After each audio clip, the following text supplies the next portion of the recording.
Bom, eu sou a Renata Aranega e vou falar para vocês sobre conversas transformadoras. Mas antes, eu queria pedir para vocês, eu não sei se vocês estavam na quarta-feira, né, na palestra do Prembaba. Não? Então eu queria fazer um pedido. Vamos fazer um minutinho de silêncio? Existe um movimento mundial, que é o Movimento Mundial Wake and Love, e existe, né, uma prerrogativa de a gente parar cerca de 5 vezes ao dia para fazer um minutinho de silêncio. A ideia é que a gente possa trazer o foco, né, para o momento presente. Então, uma técnica também que a gente pode utilizar como mindfulness para trazer para o momento presente. Vamos lá? Um minutinho? Então vamos. Fechem os olhos, sentem confortavelmente e assim que der um minuto eu aviso para vocês. Voltando. E aí, foi fácil? Ou a mente ficou pendulando? Eu achei impressionante como que a gente está falando sobre mindfulness nesse congresso. Eu não sei se a gente é realmente atraído, né? A física quântica explica isso, né? Basta ter energia para a gente, basta ter massa para a gente ser atraído, né? Mas todos os lugares em que eu entrei falou sobre mindfulness. E, de um modo geral, todos os meus programas começam também com alguma técnica de mindfulness, porque o objetivo é a gente trazer a atenção para o momento presente. A gente está o tempo todo pendulando, passado, futuro, mas a única coisa que é real é o momento presente. Então, por isso que, numa atividade de check-in, para a gente chegar aqui, tá, de corpo, alma e coração presentes, a ideia é a gente fazer um minutinho de silêncio. Então, esse movimento mundial faz esse convite. E, para quem não sabe, isso também é uma forma de a gente desativar a nossa amígdala, né? Muitas vezes a gente está ansioso, está nervoso, só o momento da gente parar um minutinho para respirar, eu desativo aquela estrutura cerebral, que é aquela que nos coloca em situação de perigo e nos deixa muitas vezes ofegantes, agitados. É uma forma também de a gente trazer e vir para o momento presente e de uma forma também mais calma, mais equilibrada. Tudo bem? Vamos em frente? Bom, queria contar rapidamente para vocês, numa lógica de passado, presente e futuro, como tudo começou. Tá? No final de 2015, eu e minha sócia Adriana Schneider, a gente criou os ciclos de vida e carreira. Inclusive está aqui a Fernanda, que foi uma das nossas primeiras coaches. O Rio de Janeiro estava passando por um momento muito complicado e a gente queria ajudar as pessoas que estavam sendo ou desligadas ou que estavam em processo de repensar o seu propósito de vida, de carreira. E esse programa foi lançado no final de 2015 e no final de 2016 a gente já tinha feito exatamente 47 oficinas de coaching, alcançamos mais de 1.000 pessoas e a gente falou, poxa, vamos fazer isso da nossa vida. Cada uma de nós tinha a sua atividade e a gente estava tão feliz com os resultados do trabalho que a gente decidiu fazer isso da nossa vida. O que aconteceu? Nós trouxemos e criamos, com base na nossa experiência, um método. E esse método foi replicado esse ano e a gente começou a fazer transferência de know-how para outros RHs, para que eles fossem autônomos também, para que não precisassem contratar a gente, mas que eles se preparassem para também conduzir conversas de coaching com as suas equipes. Foi tão bacana que a gente fez um programa, um protótipo de uma certificação e o futuro agora, em breve, em janeiro, possivelmente, a gente vai lançar uma certificação, inclusive reconhecida pela BTD. Então, quando eu falo, né, desse passado, presente e futuro, a gente conseguiu testar uma série de métodos, né, de como construir conversas transformadoras, seja no âmbito coletivo quanto no âmbito individual. Quando eu falo, né, conversas coletivas, o que nós experimentamos? Nós trabalhamos com empresas e também com pessoas que têm objetivos diferentes. Nas empresas, normalmente, essas conversas transformadoras, essas conversas de coaching, essas conversas têm o objetivo de levar as pessoas de um plano A, né, de um estado atual, para um estado desejado. E usando a inteligência coletiva, a inteligência do grupo, eles possam polinizar ideias e construir protótipos desse plano de ação que os ajuda a sair desse ponto A para o ponto B. O que a gente viu? As conversas coletivas ainda tinham 2 aspectos. De pessoas como nós aqui, que somos pessoas diferentes, que fazemos parte de times diferentes, mas que podemos ter interesses em comum. Todos nós, de um modo geral, temos um desafio, temos um dilema. Então, o que a gente começou a fazer? Programas de conversas coletivas, seja de team coaching, e no team coaching eu falo com times que utilizam a inteligência coletiva em prol de solucionar ou de pensar em estratégias para desafios que são do time como um todo. Então, nesse contexto, o plano de ação que é criado também é um plano coletivo. Mas tem também as oficinas de group coaching, que imagina a gente aqui, todos num grupo, que os métodos e as técnicas vão ser o mesmo. E nós podemos trocar informação entre a gente. E a gente até tem uma técnica que a gente brinca, né, de meter no pitaco na meta alheia, em que todo mundo, né, primeiro a gente tem que criar um ambiente de confiança, daqui a pouco eu vou falar sobre isso, mas todo mundo pode explicitar a sua meta, sem deixar claro quem é, e a gente cola nas paredes e as pessoas ganham post-its e todo mundo do grupo tem a responsabilidade também de cuidar da meta do outro. E vai depois, com base nas suas ideias, colocar nos post-its o que faria se estivesse no lugar daquela pessoa. A única pessoa que enxerga o mundo como você é você mesmo. Só que com base na ideia do outro, você pode ter insights, você pode pensar e ter outras ideias que você não teria se estivesse sozinho, ou com o seu coach, ou fazendo um plano de desenvolvimento individual sozinho.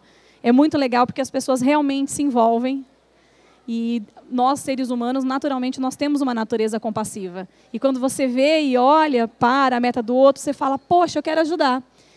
E nisso, com essa polinização de ideias, a gente consegue ter protótipos de plano muito mais parrudos. Então, conversas coletivas são essas conversas transformadoras, conversas que transformam e que ajudam a pessoa a sair do ponto A para o B com a ajuda do grupo. E os planos podem ser individuais, quando a minha meta é individual e o grupo é um grupo misto, ou a meta pode ser coletiva e, consequentemente, os planos de ação são coletivos também, sendo que cada um tem uma função para garantir que aquilo aconteça. Temos também conversas individuais.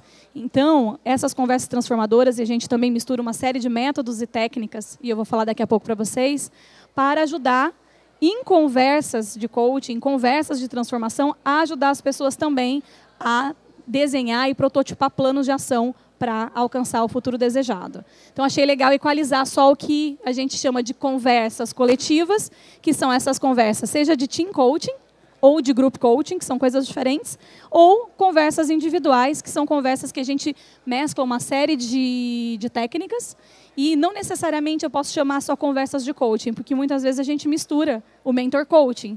A partir do momento que eu trago também o meu repertório, as minhas experiências, e coloco a serviço de com quem eu estou conversando, então imagine que eu estou conversando com um líder que quer conversar com o seu liderado. Muitas vezes ele pode sim fazer uso do seu repertório. Daí eu já não estou falando mais de coaching, eu estou falando de mentor coaching. E essas conversas transformadoras têm esse objetivo, de libertar o potencial do indivíduo, seja ele no aspecto coletivo ou no aspecto individual. Técnicas.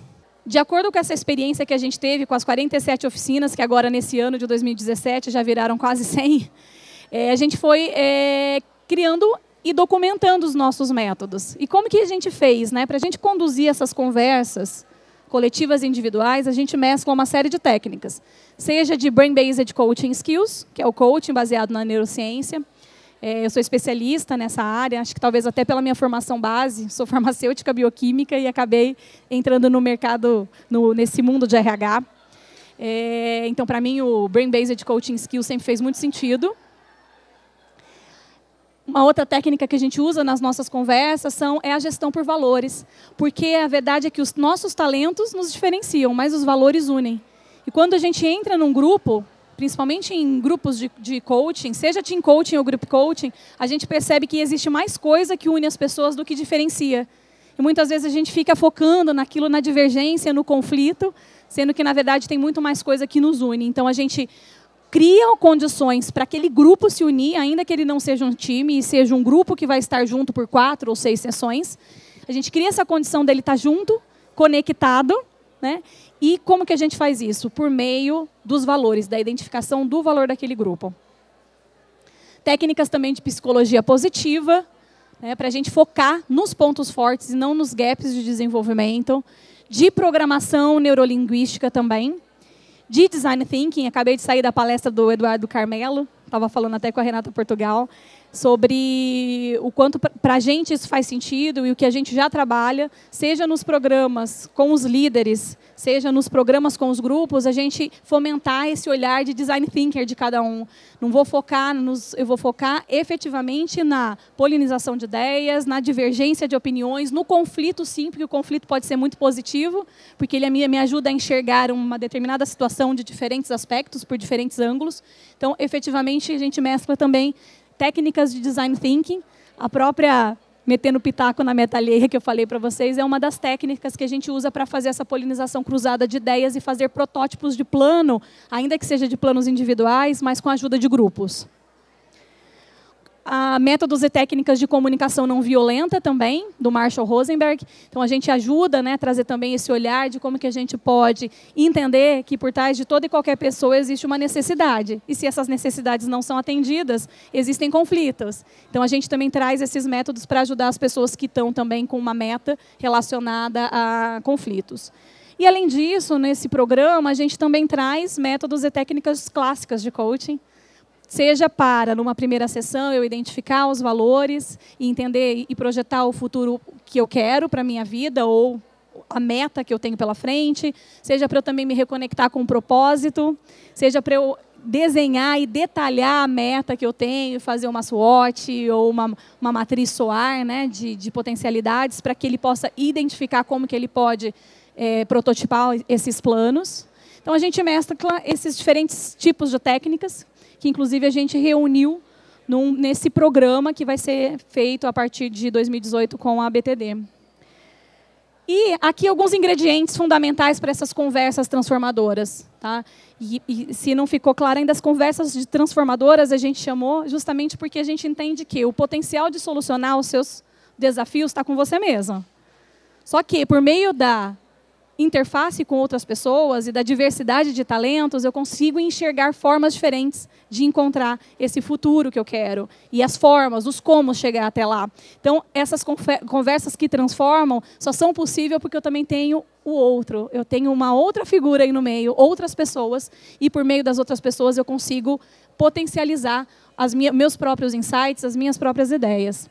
Então, aqui, importantíssimo, a presença. Por isso que a gente sempre trabalha métodos e técnicas de mindfulness em toda e qualquer sessão. E seja nos processos, nas conversas individuais, seja em conversa individual, eu sempre faço um minutinho de silêncio ou trago outros métodos de mindfulness para iniciar uma sessão de conversa transformadora. Confiança e vulnerabilidade. Fica muito complicado você explorar o potencial do grupo se eu não criar um ambiente de confiança. Então, a gente sempre vai trazer e vai criar ambiente de confiança usando o quê? A plataforma dos valores para isso. Temos que minimamente criar um ambiente que as pessoas se mostrem vulneráveis, porque se eu não me mostrar minimamente vulnerável, fica difícil de eu me conectar com a humanidade que está no outro. Isso tem muito a ver com a comunicação não violenta. E quando eu conecto com essa humanidade que está no outro, fica mais fácil eu me aproximar, me conectar e trazer e criar um ambiente de confiança.